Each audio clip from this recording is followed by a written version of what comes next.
morning.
Our final bus has just arrived, so we will have some delay, but we will start pretty soon.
time last night, enjoying various beauties of Istanbul and ready for another inspiration day. By the way, yesterday we mentioned our school orchestra was competing in the final at Bostancı Gösteri Merkezi. They have been awarded an award, so we will now watch a video of them giving the award. It has no voice, by the way, and during the closing speech you will see the performance of our school orchestra.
Chris is a trainer based at ELT, a language academy in Sevilla, Spain.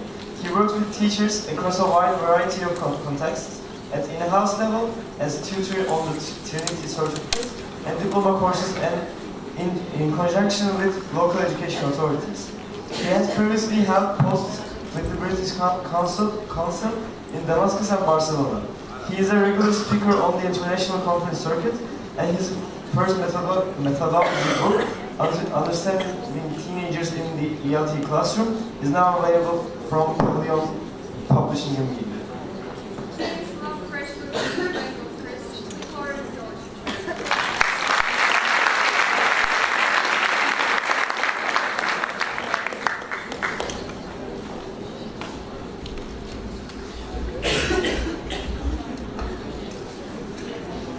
Testing, testing.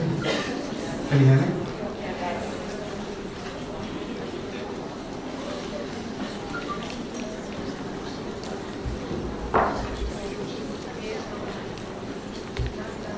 Ready?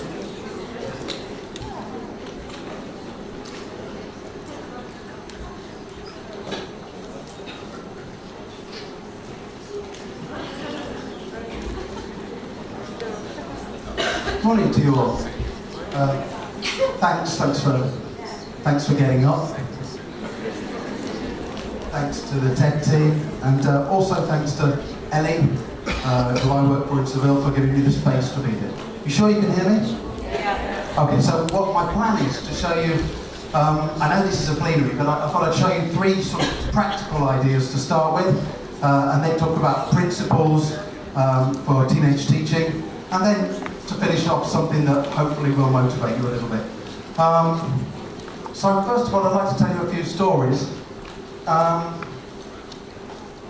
This comes from a book called Straw Peter, which is available on the Project Gutenberg online. And I'll be leaving the presentation here with the TED team, so you can get the presentation and go through it, follow the links, etc., etc. So I want to start off with Fred. Fred's a naughty boy. Fred doesn't treat animals very nicely. You can see that he's killed the birds. He's actually pulling the wings off a fly. You can see the cat there, and that's his mum. His mum's crying. She's saying, "Oh, Ted, oh, Fred, you're a naughty boy. What are you going to do with that whip?" He says, "I'm not going to do anything with the whip, Mum." She doesn't really believe him, but off he goes. This is Trey the dog. Trey the dog sees him coming, and he says to Fred, "If you whip me, I'm going to bite you." And Fred says, "Don't threaten me." And Trey says, "It's not a threat, it's a promise. If you whip me, I'm going to bite you." What do you think happens?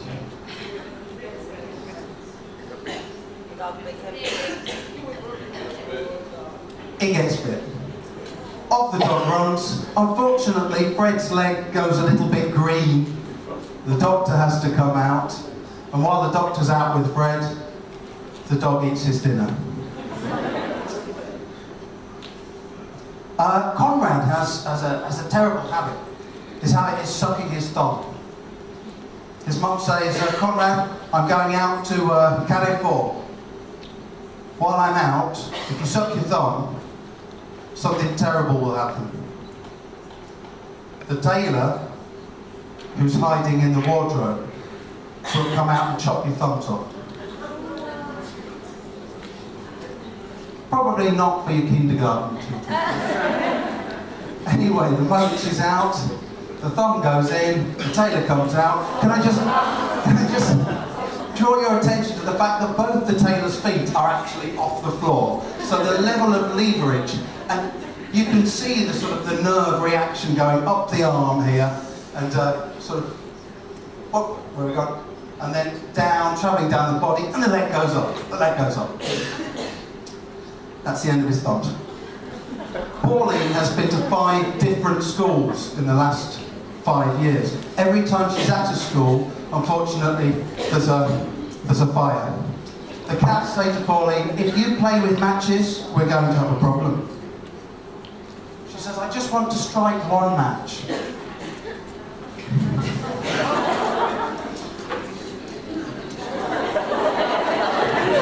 You can use this picture to teach a lake of tears, if you do so wish.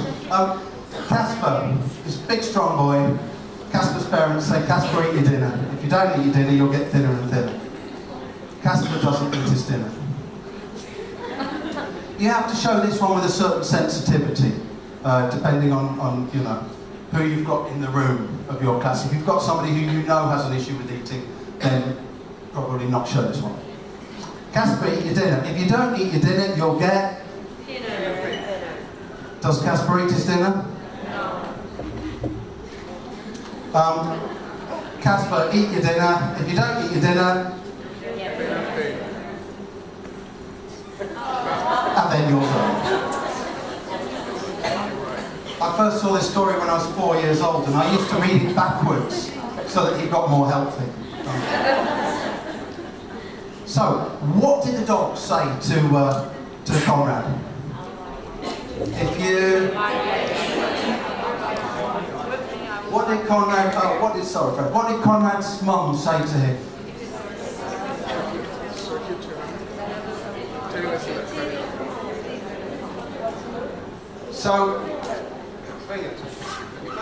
So what we've done is we've told our class the stories.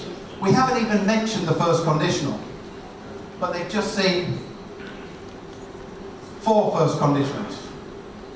And we can draw those out, we can get the class to retell the stories, and we've embedded our target language in something that's meaningful, rather than say, "Hey, we're going to do the first conditional." It's if, plus present, plus comma, unless you turn it round, plus will. And then we can go and we can work the third conditional as well. So here we've got the conditionals here, but the dog, because the third conditional is the conditional of na na na na na. Yeah? If you hadn't whipped me, I wouldn't have bitten you. My idea is that if we can get our students remembering 4 first conditionals and 4 third conditionals, then they have a good chance of being able to create number 5 by themselves. Are you with me on that?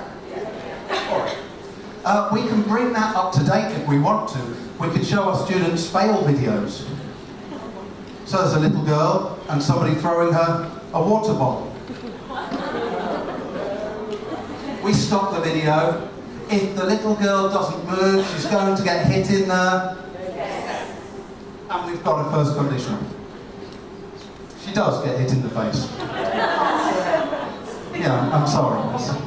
I know it's early in the morning. If the car keeps going forward, the piece of wood is going to go through the...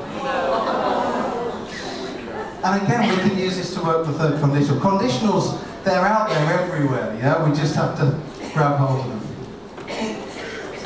Okay, if you're like me, you've probably been asking your students to write reports for many years about things that they have very little experience of.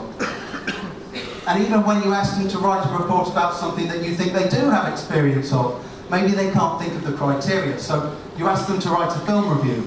Well, what do I say, teacher, above and beyond to describe the story? So I like to give the students the criteria by which they're going to do their report. We put them in groups. One person in the group sits in the middle.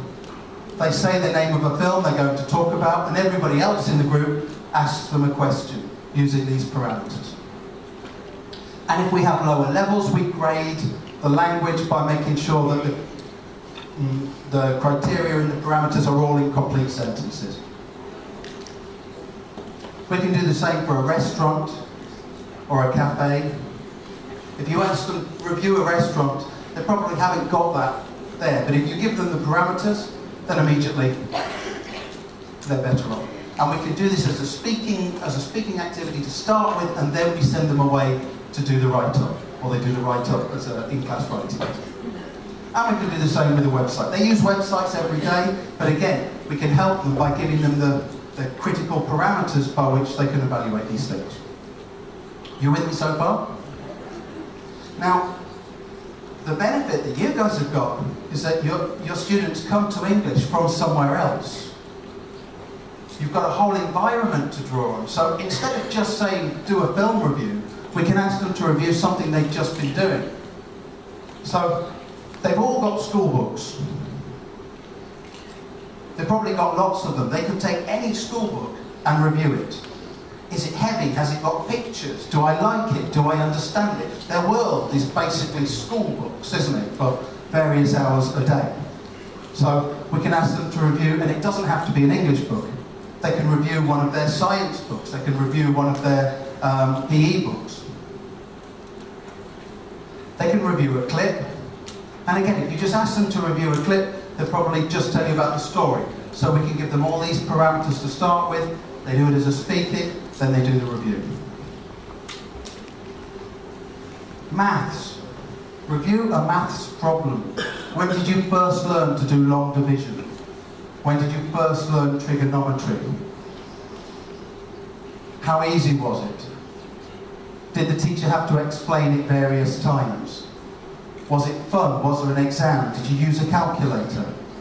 So we're asking them to talk about their world. And finally, we can ask them to review a school rule. Why does the rule exist? What's the point of it from the teacher perspective, from the student perspective? What happens if you break that rule? Who enforces the rule? When does the rule come into play? So they're looking critically at the world around them. If you're with me so far, say aye. Aye. Okay, the third of the ideas to kick off with. What we tend to do in an English class, I think, is we give our students a title and we ask them to create quite a lot from a small beginning. Well, we can reverse that and we can give them stacks of information and ask them to reduce it down. So I tell my students, imagine you work for a large company and that company is going to have an open day. People are going to come, they're going to look around the headquarters, they're going to maybe look at the products, talk to some of the employees, but as they walk around, they need some sort of guide, like when you visit a library and you have one of these audio things. So you're going to prepare them an information sheet that looks a little bit like this. On the information sheet, you need to include information about the company, when the company began, the products, the vision for the future, etc., etc. In order to help them, I print off the Wikipedia entry for the business. You have to edit it a little bit because there's often photographs you don't want because that uses up too much ink. And some of the references at the end. So imagine we have the Wikipedia entry for Benetton here. We have the Wikipedia entry for Apple here. The Wikipedia entry for maybe Pixar here or Nintendo. We go to the first group. Which company are you going to prepare your information sheet for? You know, Pixar, Benetton, or Coca-Cola. Pixar teacher, here you go. And they work in groups and they prepare their information sheets. Can we copy, teacher? Can we copy from the... Yes, you can. You can go through, you can underline anything, you can copy, but it needs to be coherent. It needs to work together on the page. So the paradigm is very different. We're actually giving them lots more information and asking them to edit it down. And so they're using different skills. And I like this because it gives even lower levels the chance to produce something that looks really nice. And I've got a few of these here, I'll pass them around in a second so you can have a look. And then once we've got this, we don't need to stop there. We can stick these to a wall in a spare classroom, and we can send our students 2 or 3 at a time, and they can practice talking each other through the material on their company profile. So they're practicing presentation skills as well. If you're with me so far, say yes, Chrissy boy. Yes. All right. Okay, so I'd like you to tell the person next to you, out of those ideas, which one did you prefer? When you hear the sound of my ninja death sticks, it's time to stop talking, I'll show you some more stuff.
They're not really ninja death sticks, they're claims from a music shop, but they're quite a nice alternative to bells because they're slightly less intrusive and I think the sound is a little bit cleaner.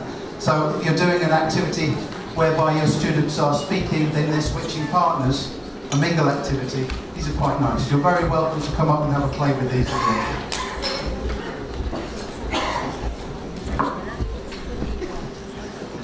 So,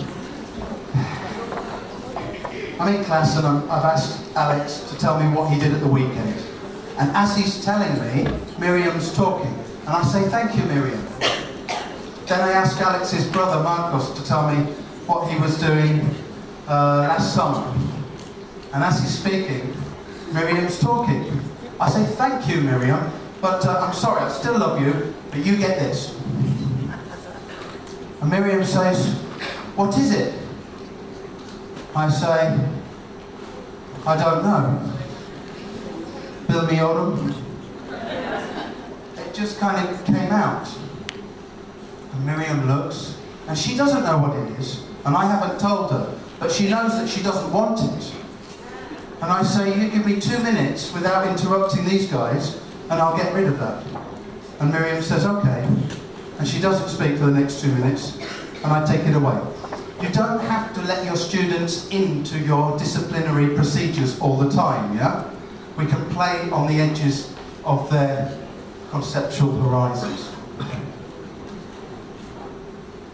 So I have a student called Malcolm. Malcolm is speaking throughout the lessons to his friend Maria. I've tried splitting them up, but they speak to each other across the room. Malcolm comes in one morning and I say, Malcolm, I've got something for you. He says, oh yeah, what is it? I say, it's this. What's that? It's a bill. What does it mean? It means you owe me one lesson without any private conversations in L1, in his case Spanish. He says, what do I do with this, teacher? You pay it. When? Now, by doing it. And if no today, teacher, these were his own words, I said, well, then you have to pay it at a later date, but be careful because the bills might accumulate. And then if you get to a situation where you owe more than you can pay, you're in crisis. And he sits down. He doesn't really understand what this is, but it looks real life. And he doesn't speak.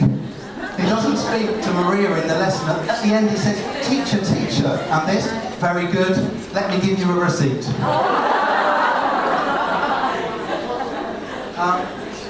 In another class, I've got two students called Leonard and Morris. And every time I turn away to the board, they're having a private conversation in gangster. And I know it because they're referencing each other's mothers. So I'm sitting there thinking, what can I do with these boys? The next time they come in, I say to Leonard, I say, Leonard, have a look at this. I've got something for you. Sit down at my teacher's chair, have a look at these two options and choose the one you want. Now, Leonard looks at the two options.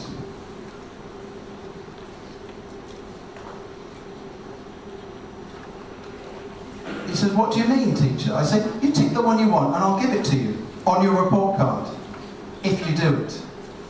So he ticks the nice one, which is the first one, I think, and he sits down and Mercedes says, what's that? And I say to Mercedes, what's that? And she shuts up.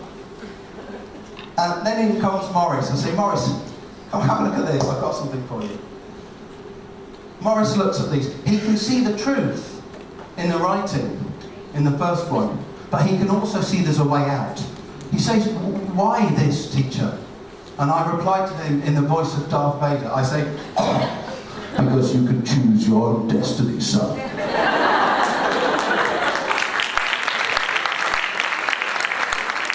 I think the problem we have is we're all nice people. That's why we became teachers. We hate confrontation. And here, there's no confrontation. The only tension is between the truth, which we've articulated, and the student's knowledge of the truth. And for the first time I can teach the class without the gangster conversation. I can listen to these boys and they become two of my favourite students. Although I don't tell them that. Tommy is in another class, he's 12. He's in a class with children slightly older. He's trying to get their attention. He's making some horrible moaning, high-pitched sounds, and it's distracting everybody. Nobody likes it. We don't really understand what Tommy's trying to do, but at the beginning of the next lesson I say, Tommy, come into the class, I want to show you something.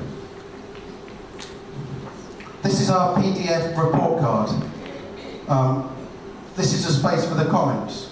And I've written in this, I say, Tommy, have a look at this.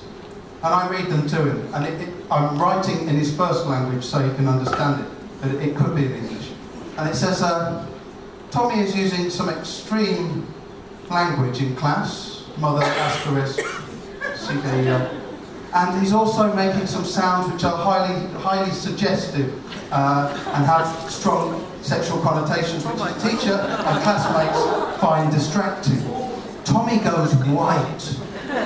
He looks at me and his mouth is open a little bit, but no sound comes out. And he's looking for a way out. I say, Tommy, do you want to work with me to solve this problem? I say, okay, so you wrote about your grandmother last week, didn't you? I said, okay, I want you to imagine your grandmother is sat by the door in her chair. And every time you open your mouth, she does one of two things. She either does this, or she does this. And for 2 weeks, I want nothing coming out of your mouth that isn't in place when you're eating at your grandmother's house at the weekend. Are you with me? Tommy says yes. Team Tommy. And together we work to improve his report comments. That's the principle I'm talking about there. And I actually have all my students write their own report cards, even the good ones, but I tell them what I want them to write. This is what I want to say to you, and they write it.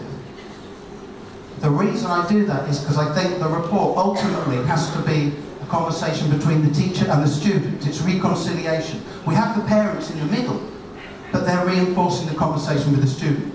So we co-construct the dialogue with them, even with the good stuff. You know, Anna, I want you to write this, but I don't understand it. What I want to say is, I like the way that when you hear a new word, you try to think of other words that are related to it, and you make connections. Ah, teachers. So it means that our message gets through to our students so much better. If I ask you to think about your most challenging class on Monday, I suspect 2 or 3 faces will come into your mind. And they will be the faces of the most challenging students. The thing is that if we're thinking about those challenging students, even as we're planning the class, then the class is somehow unfairly biased towards them, and we're experiencing anxiety. So what I try to do is put the faces of the other students back into my mind. And the way I do that is by using something like this. This is my Wheel of Fortune. It was inspired by Carmina Burana, the Wheel of Fortune. Sometimes you're at the top, sometimes you're at the bottom. So today, Paul's at the top. That means it's his day. So what I do is, this has a splitter pin here, and I turn it by 1 every day. It could be names, it could be initials, it could be avatars that they've chosen if you don't want to use photographs. But today it's Paul's day. As I plan the lesson, I've turned it by 1, he's at the top, I plan the lesson for Paul, for a student of his level, ability and personality. And I try to make sure that in the lesson I speak to Paul for at least 2 or 3 minutes on his own. And if there's any roles of responsibility, Paul gets to do it today. The next day, it will be Jorge, it's another student. Each student gets their day, but this is a graphic way to help us distribute our teacher attention. 2 minutes, quick chat to the person next to you.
technology is lovely, but technology can be old and new. I'd like to show you a piece of very old technology which we can use in a progressive way. It's the chair. Now, these days I'm very lucky. I get to watch lots and lots and lots of teachers. And what I like to ask teachers sometimes is how one-to-one friendly is your classroom? And by that I mean, how often do you get to listen to individual students? How often do they get to come and sit with you and explain something to you, read something to you, even inside a busy classroom? And I think I've found a way of knowing more or less how one-to-one friendly a classroom is. Let me show you two classroom setups. This is a first setup. You can see where the students sit, you can see where the teacher sits.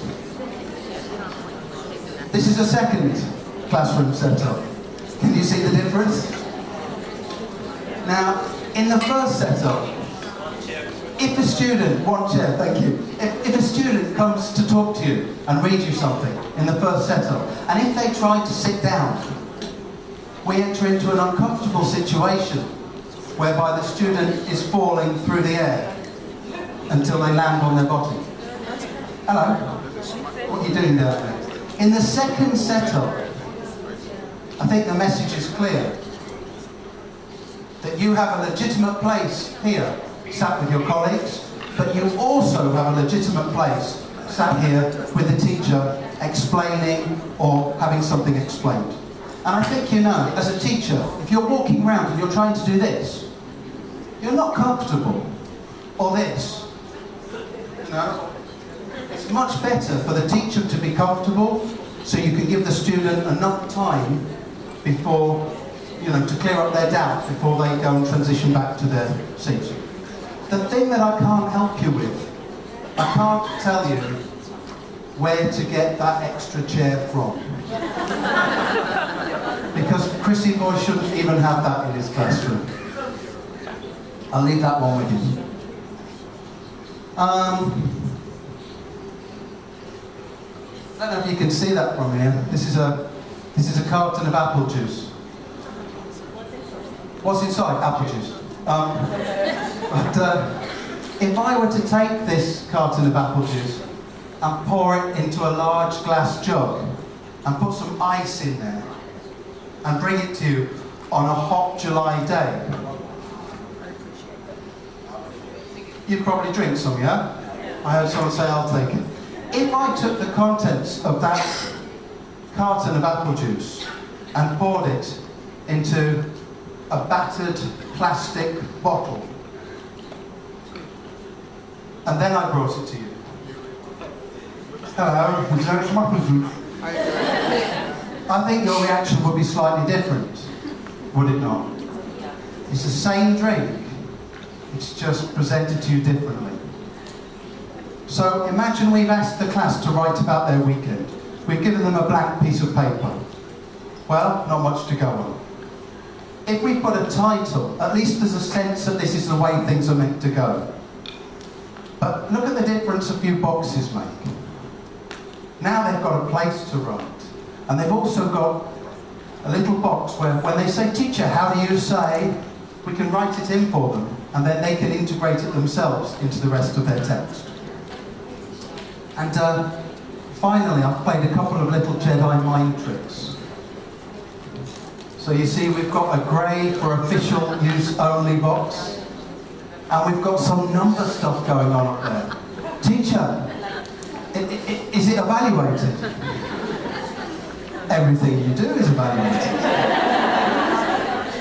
Teacher, what are those numbers? Don't worry about those numbers. I think everybody in this room knows that we'd have more success with this piece of paper than the other piece of paper. And that's before they've even written a word. If you want to improve the dynamic of your class, the classroom management, I think the biggest thing you can do is try to cut down on waiting time.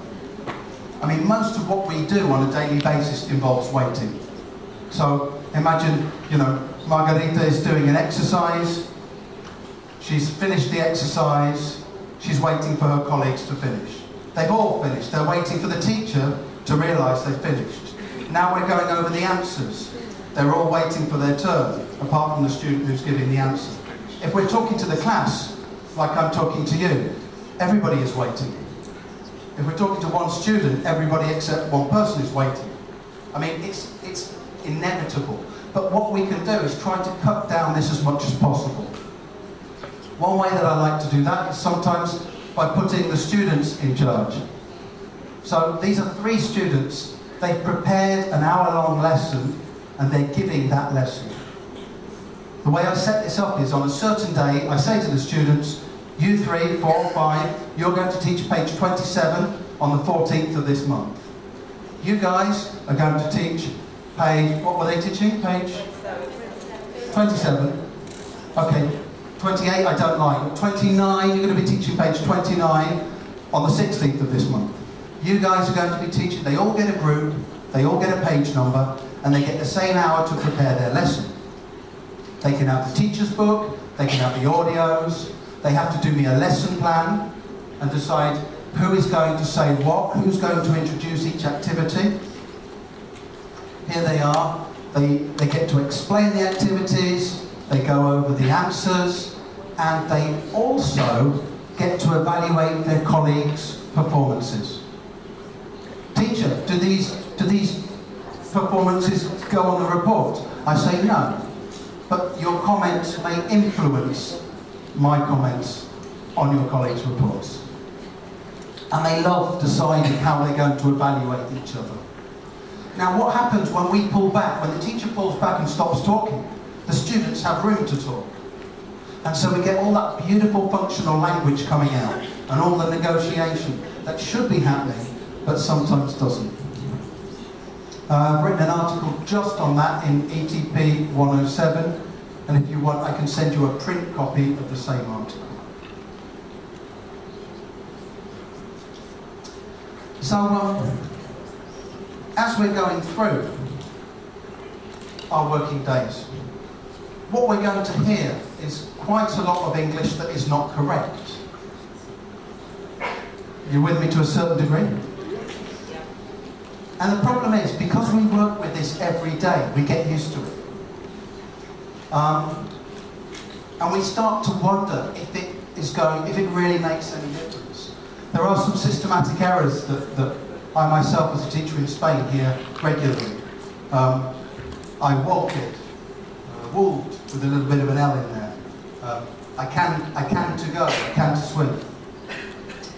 And sometimes it takes all of our energies to set up that activity that we just stand back and watch it in progress because we don't have any more energy to do anything else. So I decided to take some systematic errors that my students make and read them to a native speaker of English that wasn't an English teacher, just to see if they would notice any of these errors. So that's what I'm going to play you now, is a short video of this little experiment.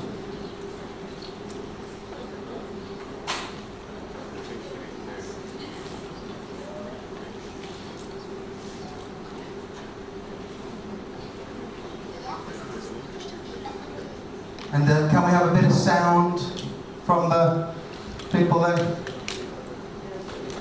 Can we have some sound? Thank you. Oh, there's a man running upstairs, that's a good sign.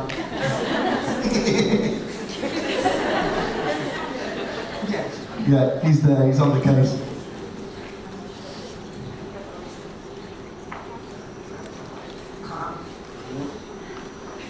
We doesn't like...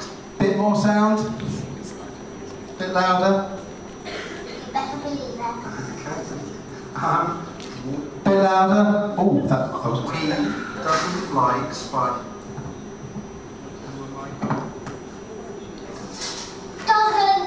Doesn't like to believe it. Okay. Would it? Yeah. Okay. You better believe that. Okay. We doesn't like spiders. Doesn't like. What's wrong? Wrong. Doesn't like.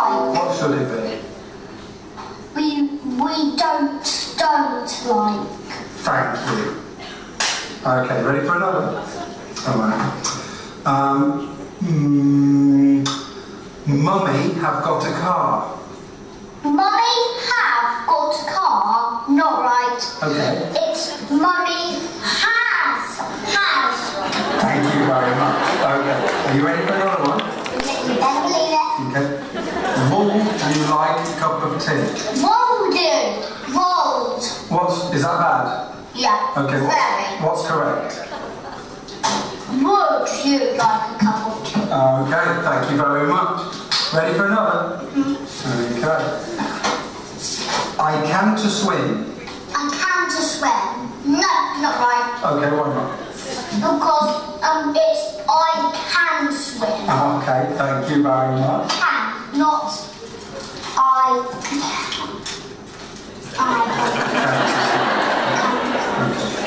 Okay, are you ready for another? I don't believe it. I get down in the morning. I get down. What's wrong? You better get out. Out of your bed. Okay. I must not to shout. Not to shout. Not right. Okay, what's correct? What's right? I'm not allowed to shout. Oh, okay. This is the home what I live in. This is the home what I live in. That's right. Is there another way to say it? I live in a beautiful home. Okay. I walk it a long way. I walk it. What's wrong with that? I walked. Oh, thank you very much. I don't know if I've got it. Oh, I do. I've got some more. The people is in the room. The people. Not right. Okay. It's supposed to be we're in the room. Okay. Some people is in the park. Some people is in the park. Not right. It's supposed to be some people are in the park. Fantastic. Thank you. I love you. That's right. I love Not right. you. Why not? Because all of it's just wrong. Oh, thank you very much. I lost it. I've got a bit more. Chris worked in Spain. No, but Chris works in Spain. Thank you. This is my finger. This is my finger. Yeah, right. Okay. This is my fingers. No. These are my fingers. This is a dog, won't it? I don't know. Okay. That's just your remarks. Okay. You are Uncle Chris, innit? I don't know. Okay. We'll leave those ones. They're a bit difficult, aren't they? Thank you very much. You've been fabulous.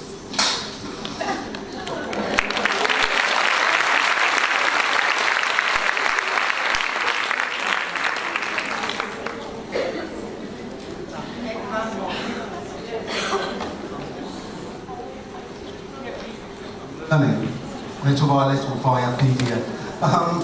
So, I think you can see that that was a little bit of fun. But my point is that there are errors that we know our students are going to make. So, when I go into class tomorrow, I know that 2 or 3 of my students in any given class will pronounce this word as clothes. And I know that they'll say this instead of this. And I know that 2 or 3 students in each class will spell because like this. And I can choose to get in there straight away and even be proactive rather than wait until those errors come and swamp me. Obviously, the systematic errors for you will be different, but they'll still be there. Yeah? Ladies and gentlemen, a couple of bits of news. In the summer, I'm doing a teaching teens course in London for a week for the Lexical Lab. If you're in London, come and pay us a visit. This is a methodology book that I wrote recently.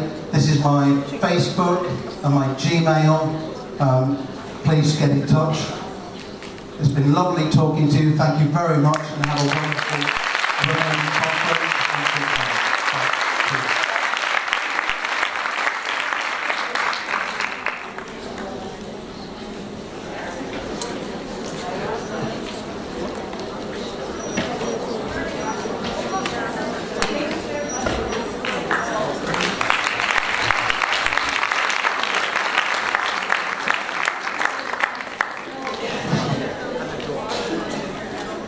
Thank you, people.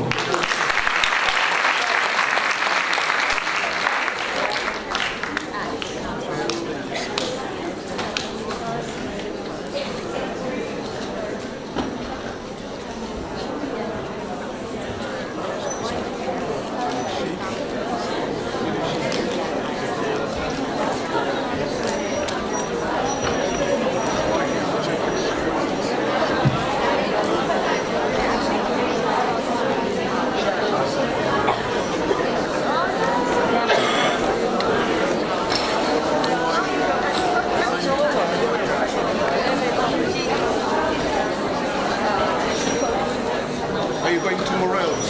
Thank you, Chris. We know you have to catch your flight pretty soon. Have a safe flight. After the concrete session on B1, we're meeting here at 12:50, I guess, for the closing. The coffee break is for half an hour. Have a nice holiday.